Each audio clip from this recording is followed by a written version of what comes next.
नमस्कार, जय Hind. Unsung facts में आपका स्वागत है। आइए देखते हैं राष्ट्रीय एकता परिषद के बारे में। राष्ट्रीय एकता परिषद के बारे में जानने से पहले हम ये तो समझ लें कि राष्ट्रीय एकता होती क्या है, जिसे हम भूल चुके हैं। दिखती है कहीं हमारे देश में एकता? बस कहने के लिए है कि हम एक साथ हैं, एकजुट हैं।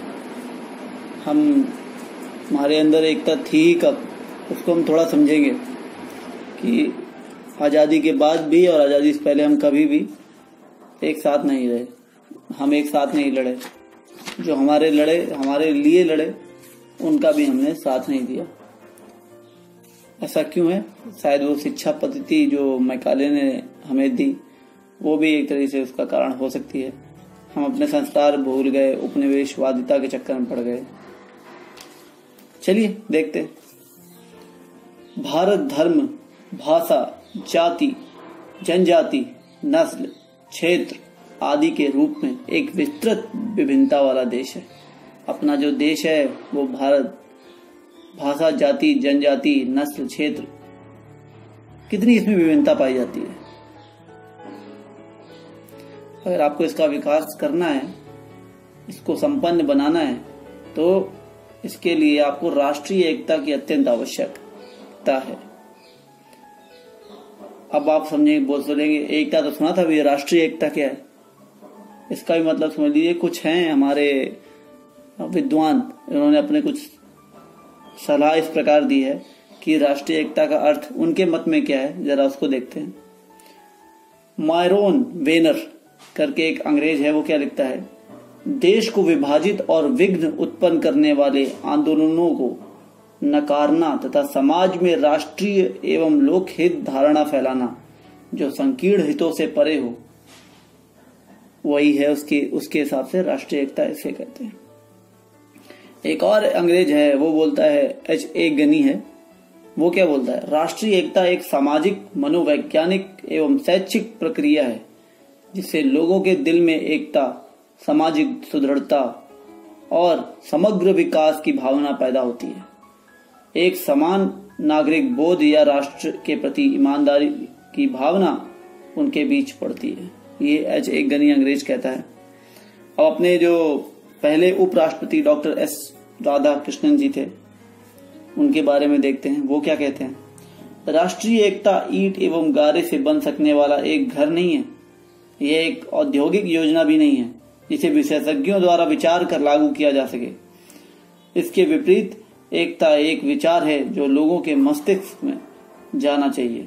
यह एक चेतना है जो विस्तृत रूप से लोगों में जगनी चाहिए। एक रशीदुद्दीन खान साहब हैं, उनके बारे में देख लेते हैं। वो क्या कहते हैं?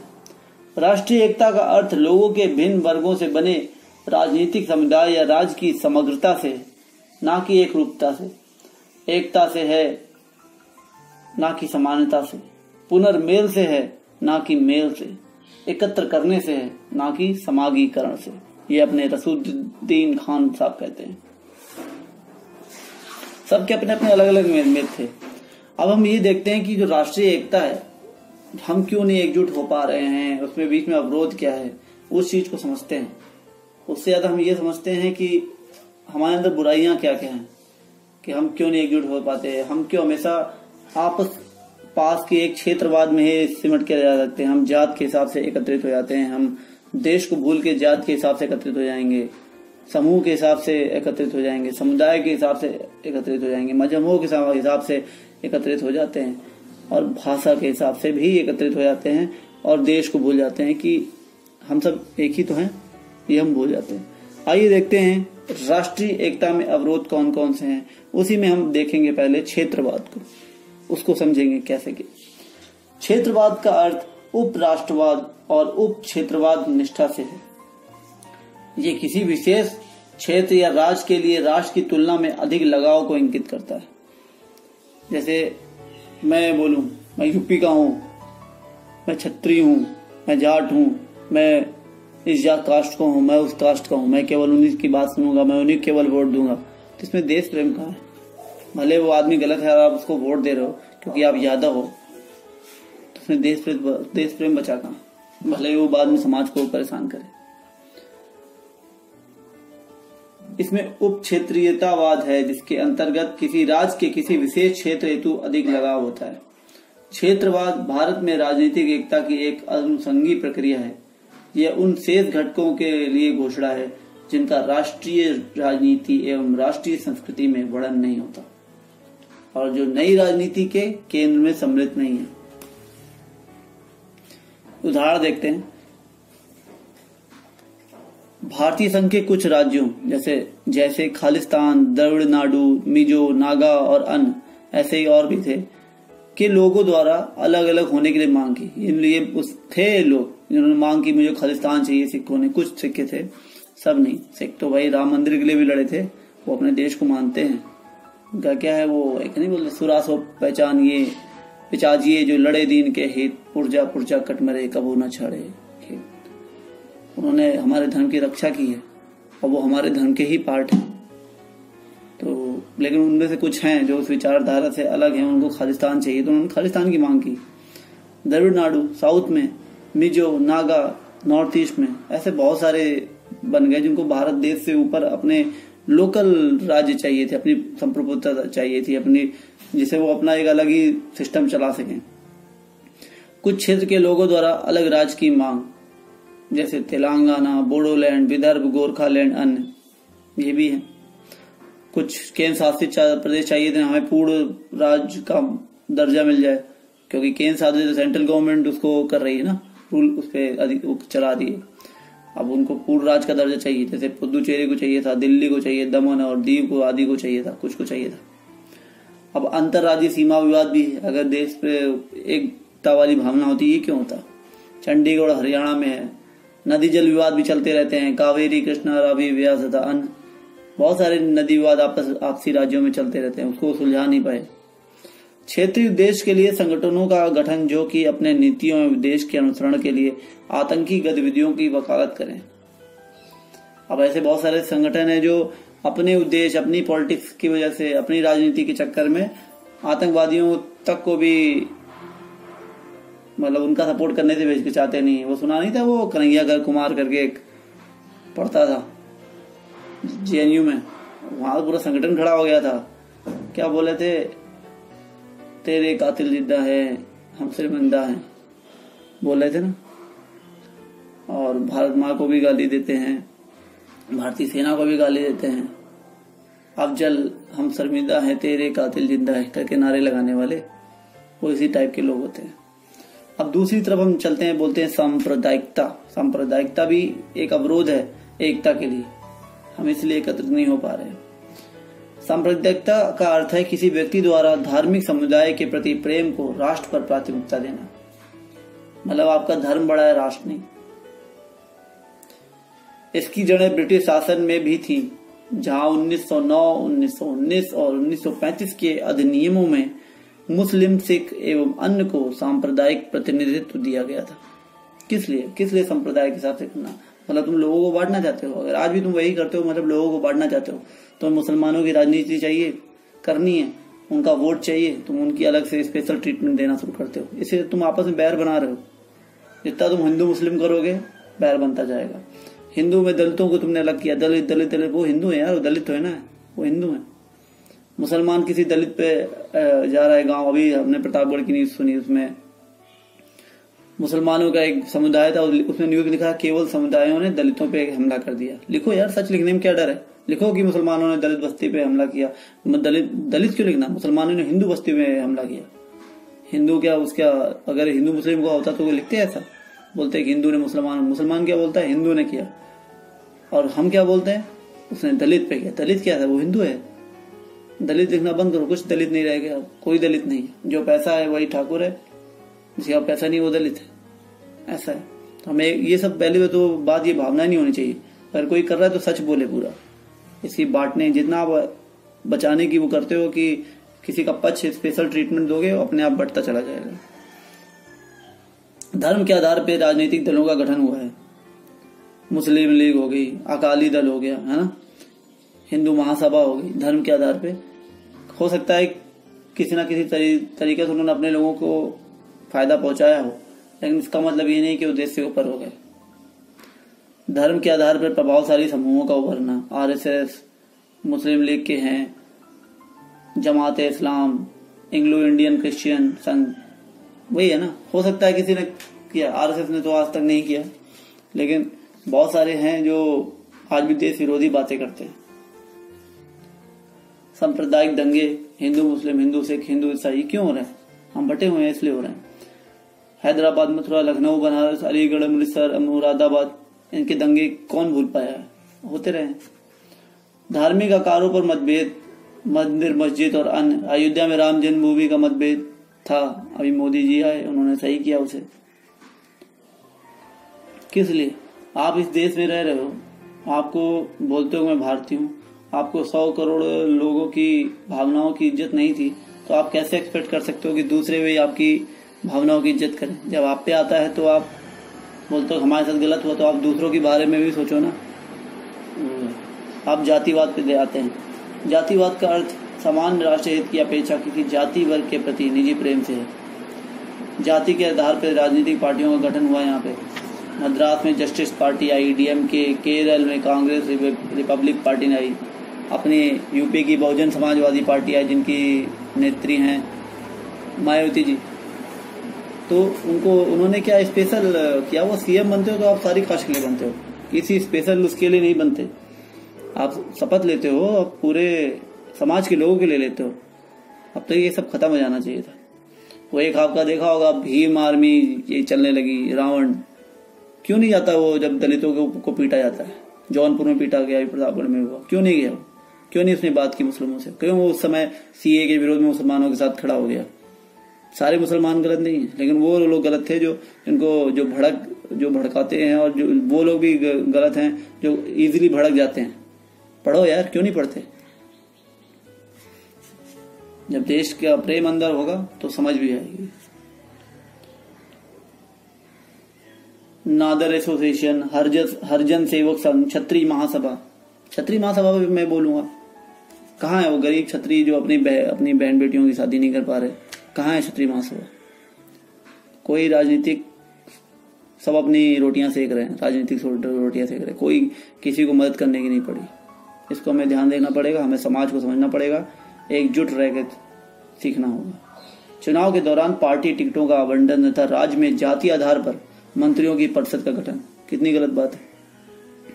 विभिन्न राज्यों में ऊंची तथा निम्न जातियों या प्रभावशाली जातियों के बीच जाति मतभेद है। यूपी बिहार में आज भी चलता है, मध्य प्रदेश में आज भी चलता है, और भी ऐसे बहुत सारे राज्य जिनमें चलता है। आरक्षण नीति पे हिंसक मतभेद हो जाते हैं। लड़ाई, 2000 करोड़ की प्रॉपर्टी जला दी हरियाणा में जाटों ने। क्यों जला दी भाई? गलत बात है ना, क्यों जला दी आपने? देश, अगर आपको देश प्रेम होता तो आप सार्वजनिक प्रॉपर्टी ना जलाते, क्यों? आपके टैक्स से बनी है ना वो। अब देखते थे, अगला देखते भाषावाद से हम कैसे अलग अलग हो रहे हैं। भाषावाद का अर्थ किसी भी भाषा के प्रति प्रेम तथा अन्य भाषा बोलने वालों से घृणा है।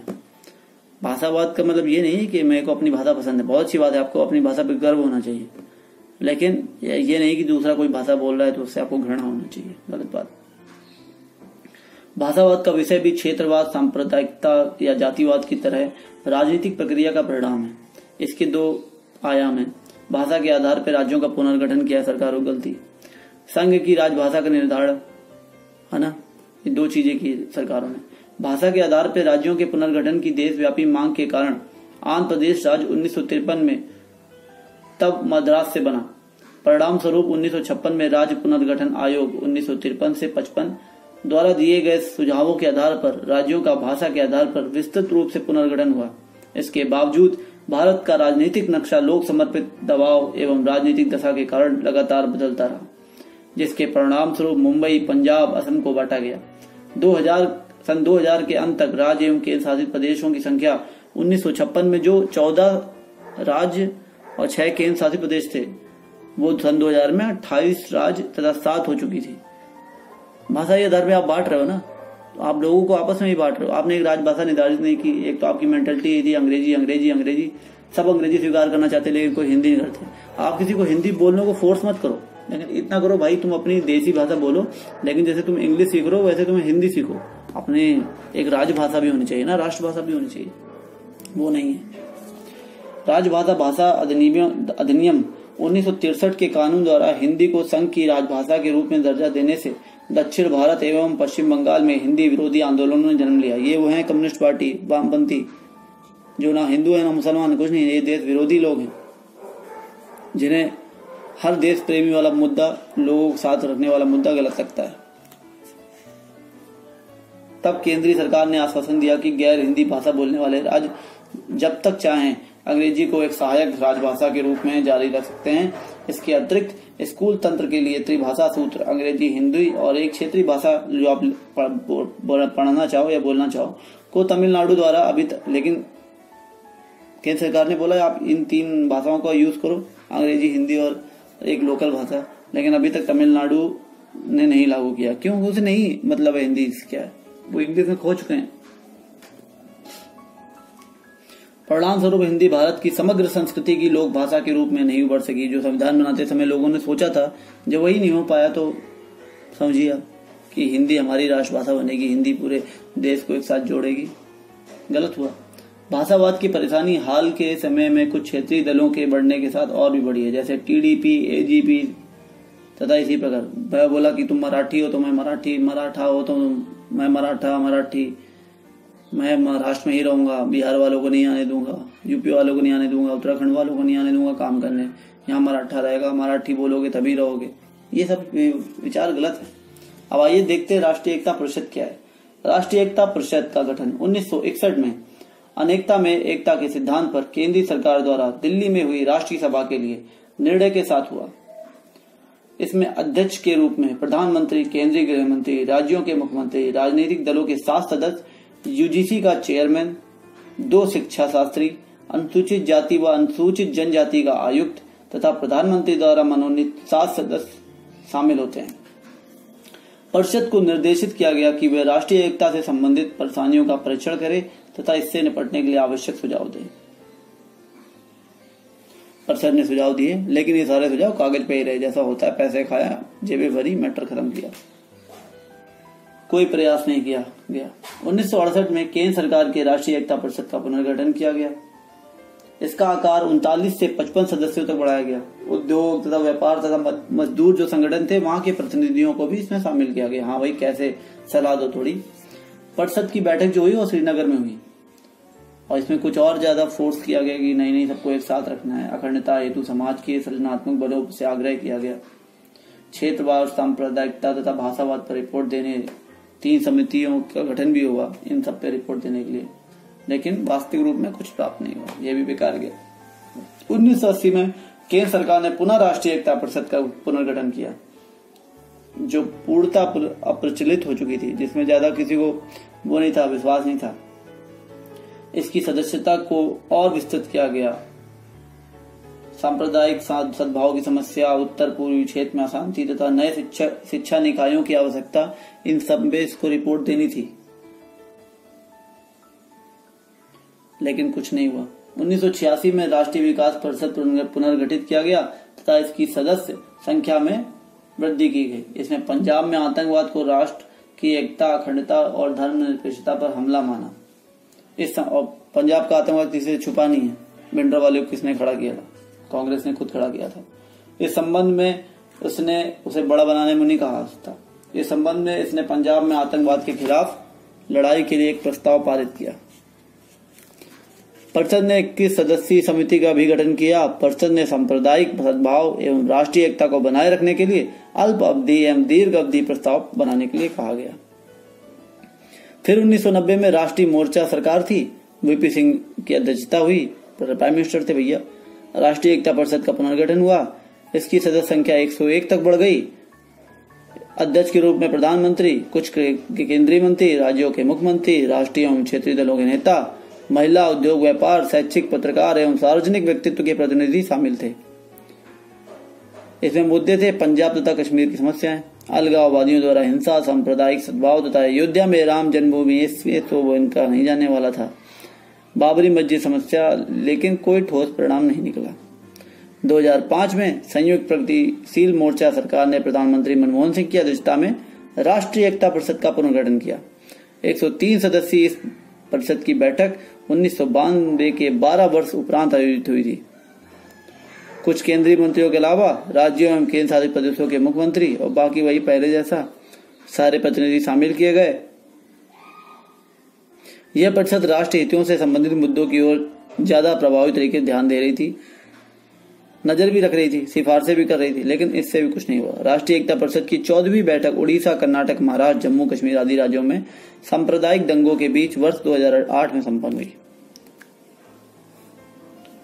अनुसूचित जातियों के लिए शिक्षा प्रसार प्रयास कर रहे थे, लेकिन उतने सक्सेसफुल नहीं हुए। आपने जब शिक्षा पद्धति गलत बना रखी थी, धार्मिक सहिष्णुता एवं सुरक्षा एवं सतत विकास आदि मुद्दों पर इस बैठक में चर्चा हुई। फिर अप्रैल 2010 में संयुक्त प्रगतिशील गठबंधन यूपीए सरकार ने वही अपनी कांग्रेस वाली राष्ट्रीय एकता परिषद का पुनर्गठन किया। ऐसा लग रहा था गठन कर करके पैसे खा रहे हो, जिसके अध्यक्ष प्रधानमंत्री बनाए गए। राष्ट्रीय एकता परिषद के 147 सदस्य थे, सदस्य बढ़ते जा रहे हैं, जिनमें केंद्रीय मंत्री, लोकसभा एवं राज्यसभा के विपक्ष के नेता, सभी राज्यों के मुख्यमंत्री शामिल होते। इसका उद्देश्य मुख्य रूप से राष्ट्रीय एकता और अखंडता को सुनिश्चित करने के उपाय थे। कितना अखंड हो गया वो हम तो देख ही रहे हैं, 2010 कोई दूर नहीं। अक्टूबर 2010 में सरकार ने राष्ट्रीय एकता परिषद की एक स्थायी समिति भी गठित की। इस समिति की अध्यक्षता गृह मंत्री करते हैं, जबकि 4 केंद्रीय मंत्री, 9 मुख्यमंत्री, और ये समिति भी ऐसे ही चली गई। फिर 2011 में फिर बैठक हुई, फिर सांप्रदायिकता और सांप्रदायिक हिंसा को रोकने के लिए उपाय हुए। यही सब चलता रहा। फिर एनआईसी की 16वीं बैठक, यही राष्ट्रीय एकता परिषद की 16वीं बैठक 23 सितंबर 2013 को हुई। संकल्प पारित कर हिंसा की भर्त्सना की गई। सभी समुदायों के बीच भाईचारा बढ़ाने के लिए सभी उपाय करने, लोगों के बीच सभी तरह के भेदों विवादों का समाधान। ये समाधान जब 50 सालों में ना हुआ, 1961 में हुआ ना, पहले उन 40 सालों में ना हुआ तो क्या होने जा रहा था, आप खुद सोचो, है ना। अगर पहले प्रयास किए गए होते, आसानी तक वो प्रयास किए होते, लोगों के दिलों में वो प्रयास डाले गए होते, तो ये कुछ ना होता। जब आप चाहते ही थे ये सब हो, उस पर आपको राजनीति करनी थी, तो क्या ये बैठकें तो सब पेपरों में हो रही थी ना। फिर सांप्रदायिक सौहार्द के लिए राष्ट्रीय फाउंडेशन की स्थापना कर दी गई 1992 में। गृह मंत्रालय के अधीन यह एक स्वायत्त निकाय है। ये सांप्रदायिक सौहार्द, भाईचारा तथा राष्ट्रीय एकता को बढ़ावा देता है। होना कुछ है नहीं, ये बढ़ावा देता है। आप देख लेते हैं एग्जाम की दृष्टि से राष्ट्रीय एकता परिषद की बैठकें कब कब हुई। पहली बैठक 2 से 3 जून 1962, दूसरी बैठक 20 से 22 जून 1968, तीसरी बैठक 12 नवंबर 1980, चौथी बैठक 21 जनवरी 1984, पांचवी बैठक 7 अप्रैल 1986, छठी बैठक 12 सितंबर 1986, सातवीं बैठक 11 अप्रैल 1990, आठवीं बैठक 22 सितंबर 1990, नौवीं बैठक 2 नवंबर 1991,